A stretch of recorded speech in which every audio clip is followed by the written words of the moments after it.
Yeah, guys, Baker Mayfield is going to be punished. He's not going to start the game on Saturday against West Virginia, and he's not going to be a captain against the Mountaineers.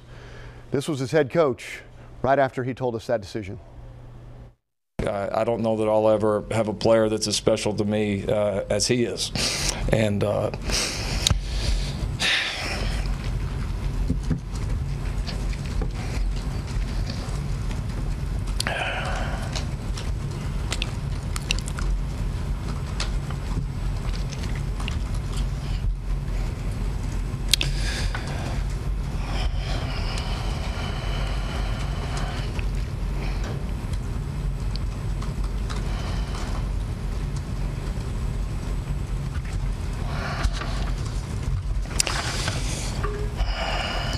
we've been through a lot together, and he's a tremendous teammate.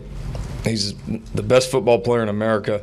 He's got a great heart that a lot of people don't get the chance to see like I do, and I'm proud as hell to be his coach.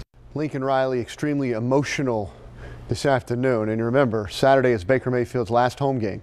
He's a senior, and he's not going to be the starting quarterback, guys.